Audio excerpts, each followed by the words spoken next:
83 seconds. That is exactly how long it took Elizabeth Warren to transform the phrase Kash Patel had used as a shield for 16 months into the rope that tied around every answer he could no longer give.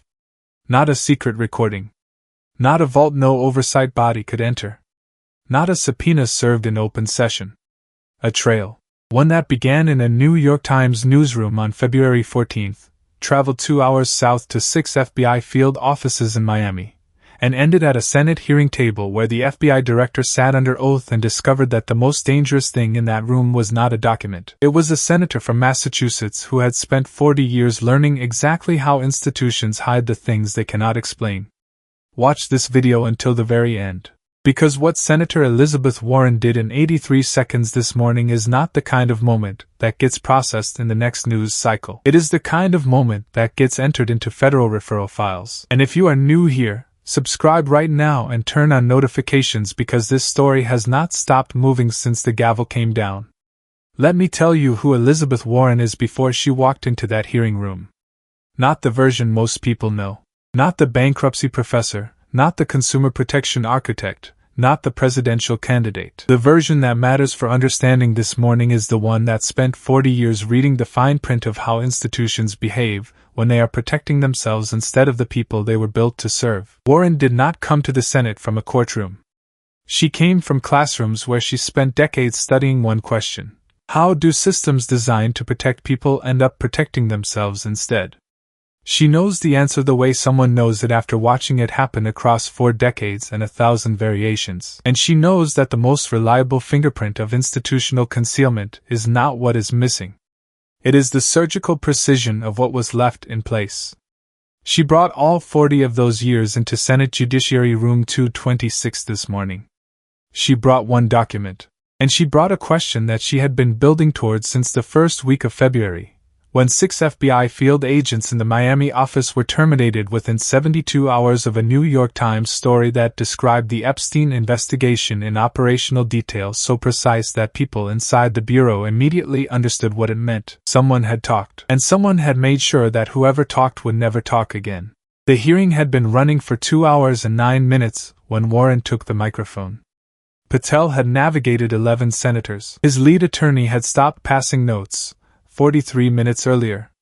His right hand rested on the table with the loose, unlocked stillness of a man who has survived enough of these rooms to recognize when the worst of it has passed. 2 Republican members had given him clean openings for sound bites about counterterrorism operations and bureau morale. He had taken both. The room felt, to everyone watching from the press gallery, like a hearing that had run its course. Warren received recognition from Chairman Durbin at 11:47 in the morning. She did not stand. She set a single folded document on the table in front of her, placed both hands flat beside it, and looked directly at Patel for 4 seconds without speaking. That 4 seconds was not accidental. "Director Patel," she began, her voice carrying the particular quiet of someone who does not need volume because the content performs the work. "I want to ask you about the New York Times story published on February 14th of this year. The one that described, in precise operational detail, the scope of the FBI's active Epstein-related counterintelligence work." She paused. "You are familiar with that story?" It was not a question. Patel's right hand shifted. Not toward the table edge the way it usually moves, inward. Toward his own body. The small self-protective motion his hands make when the rest of him has not yet caught up. "Senator," Patel said, "that publication contained information that appeared to derive from unauthorized disclosure of sensitive investigative materials. The Bureau took immediate steps to identify the source of that disclosure." Warren nodded once. She unfolded the document on the table but did not lift it. She left it flat, facing toward the room, visible to every camera. "Within 4 days of that story," she said, 6 FBI agents in the Miami field office were terminated, not placed on administrative leave, not suspended pending investigation. Terminated. Their access credentials were revoked within hours. She looked at Patel. "What was the basis for those 6 terminations?" Patel's jaw moved before his words did. "Senator, personnel actions related to leak investigations are conducted through established disciplinary review processes. I cannot characterize the specific basis for individual terminations in an open hearing." Warren nodded again. She picked up the document. I want to read you something, Director. This is an internal FBI communication log. Date of generation, February 18th, the same day the final 2 Miami agents received their termination notices. She held it toward the cameras with the deliberate stillness of someone who understands which angle every lens is using. This document shows a series of internal communications between the FBI Director's Office and the FBI Office of Security between February 15th and February 18th, specifically, communications related to what the document describes as the Miami Access Anomaly Review. She placed the document back down. Slowly. With the careful, intentional weight of someone who understands that the physical act of setting a document down can communicate something words alone cannot reach. Director, were you personally involved in directing the Miami Access Anomaly Review? Patel's water glass was positioned to his right. His right hand moved toward it, the instinctive reach of a body that needs an action to fill a moment. His hand stopped 3 inches from the glass. Stopped completely. Then returned very slowly to the table surface. If you are still watching, hit the like button right now. Because what you just witnessed is not a nervous habit. It is recognition. A man who has processed something in the half-second before his conscious mind has fully caught up. He reached for the glass because his body needed something to do. He stopped because he remembered the cameras were on his hands. Senator, Patel said, internal security reviews involve consultation across relevant divisions. My office would typically receive updates on matters of this nature as part of standard executive briefing protocols. Warren's head tilted by a fraction. The half-inch tilt that former prosecutors and experienced litigators make when a witness has just given an answer that contradicts something already on the record. Director. Her voice still carried no elevation. No performance of urgency. The communication log I am holding shows 9 direct messages from your personal director-level encrypted communication account to the lead security analyst on the Miami Access Review between February 15th and February 18th. 9 messages. The log does not show the content. It shows they were sent from your account. That is not standard executive briefing protocol. That is direct personal involvement. She looked at him for 3 seconds. The New York Times story published February 14th. By February 15th you were personally communicating with the analysts running the review that would end 6 careers. By February 18th all 6 were gone. She pointed to a specific column near the center of the page. Director, this communication log was generated by the FBI's own secure message archiving system. It was produced to this committee as part of a routine document request submitted 41 days ago. It sat in this committee's production for 41 days. It was not flagged. It was not redacted. It was included in a production of thousands of pages on the assumption that no one would cross-reference the timestamps against the termination dates. Someone did. Patel's lead attorney was writing rapidly. His second attorney had placed her pen down entirely. She was not writing. She was watching the room in the way litigators watch rooms when they have just understood that a question has been in the production the entire time, and no one caught it until now. Senator, Patel said, the timing of communications does not establish the nature or purpose of those communications. Any characterization of those messages as directing a disciplinary review would require. Warren raised one hand. Palm out. Without raising her voice. Director. She looked at him with the patient, unhurried authority of someone who has spent 40 years in rooms where people explain away inconvenient facts. I am not asking you to characterize the communications. I am asking you about 6 people. She placed the document down for the final time. 6 FBI agents in the Miami field office worked on the Epstein counterintelligence case. Some of them for years. They came to work on February 14th. They came to work on the 15th. The 16th, the 17th, the 18th. On that 5th day, all 6 of them were told they no longer had jobs. Their access was revoked within hours. Their ongoing cases were reassigned or closed. The sources they had spent years building. The witnesses who trusted them. The investigative threads that only they knew how to follow. All of it severed in a single afternoon. She paused. The only explanation this committee has received in 41 days is that their terminations followed established disciplinary review processes. 11 seconds of silence. Not the building silence of a revelation landing. A different kind.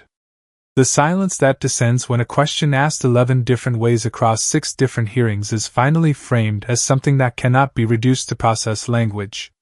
Not documents. Not vaults. Not classification markings. 6 people who had jobs on February 13th and did not have them on February 19th. Patel's expression had changed. Not to the flat stillness of exhausted deflection. To something more calculated. The deliberate, chosen stillness of a man deciding exactly how much to give and whether the amount will satisfy the question or feed the one that comes after it. Senator, I understand the committee's concern for the individuals involved. Personnel decisions of this nature are not undertaken without significant review, and the Bureau takes its obligations seriously. The process that preceded these actions was conducted through. Warren interrupted him. Quietly. Without announcement. Without theater. For the first and only time in 83 seconds. Director, she said. Were those 6 agents terminated because they were believed to be the source of the New York Times story? The chamber went still the way it only goes still when a question that every person in that room has been building toward for 41 days is finally asked in exactly those words. On the record. Under oath. 7 seconds. Patel's right hand pressed flat against the table. His fingers spread slightly, the involuntary pressure of a body trying to anchor itself to a surface. His lead attorney rose. Senator, my client cannot characterize the basis for specific personnel actions in a public setting without risk of prejudicing ongoing review or creating legal exposure for the Bureau and potential wrongful termination proceedings. Warren did not look at the attorney. She kept her eyes on Patel. Chairman Durbin's voice was quiet and absolute. Counselor, the witness will answer. Director. Warren's voice had not changed register once in 83 seconds. The same flat, unhurried authority from the first syllable to the last. Were those 6 agents terminated because they were believed to be the source of the New York Times story? 14 seconds. 14 seconds in which the second attorney picked her pen back up and began writing again. In which Patel's fingers pressed harder against the table. In which no one in the press gallery moved. Senator, Patel said finally, I am not in a position to characterize the evidentiary basis for those personnel actions in this setting. Warren looked at him for exactly 4 seconds. Then she turned to address the room directly. He cannot say yes because that would confirm the FBI director personally directed the termination of 6 field agents for speaking to the press about an investigation from which he had already been moving evidence. He cannot say no because the communication log places his personal encrypted account at the center of the review that ended those careers within 72 hours of the story running. So he says he cannot characterize. That characterization is the answer. Comment below. Do you believe those 6 agents will ever be reinstated? She gathered the document from the table. I am entering this communication log into the congressional record and I am formally requesting that this committee immediately transmit to the Department of Justice Inspector General a referral for investigation of whether Director Patel's personal involvement in the Miami Access Anomaly Review, combined with the termination of 6 agents within 4 days of the New York Times publication, constitutes retaliation against potential federal whistleblowers in violation of 5 U.S.C. 2302. I am also requesting that the committee subpoena the content of all 9 director-level encrypted communications sent to the Miami security analysts between February 15th and February 18th. She looked at Chairman Durbin. I have no further questions. The gavel came down. The hearing continued for another 58 minutes. The clip was on every platform in 14. Legal analysts on 4 networks used language so identical it became its own story before the session ended. A communication log that sat in the production for 41 days. Cross-referenced for the first time this morning. A question that could not be answered yes and could not be answered no, and so was not answered at all. A 5 U.S.C. 2302 whistleblower retaliation referral entered into the congressional record on the basis of a document the FBI produced without understanding what it contained. By evening, 3 former federal prosecutors had appeared on camera with the same assessment. The communication log and the termination timeline, taken together, established the factual predicate for a federal retaliation inquiry. The 9 messages are now under subpoena. The content of those messages will either confirm why 6 experienced field agents lost their careers 4 days after a story someone did not want told, or it will require the FBI director to explain in writing to the Inspector General why it will not. Subscribe right now because the IG referral is in the record and this does not pause between hearings. Share this everywhere it can reach. 83 seconds. 1 document that sat unread for 41 days. 6 people whose careers ended 4 days after a story. And a 14-second silence that answered the question Kash Patel refused to answer himself.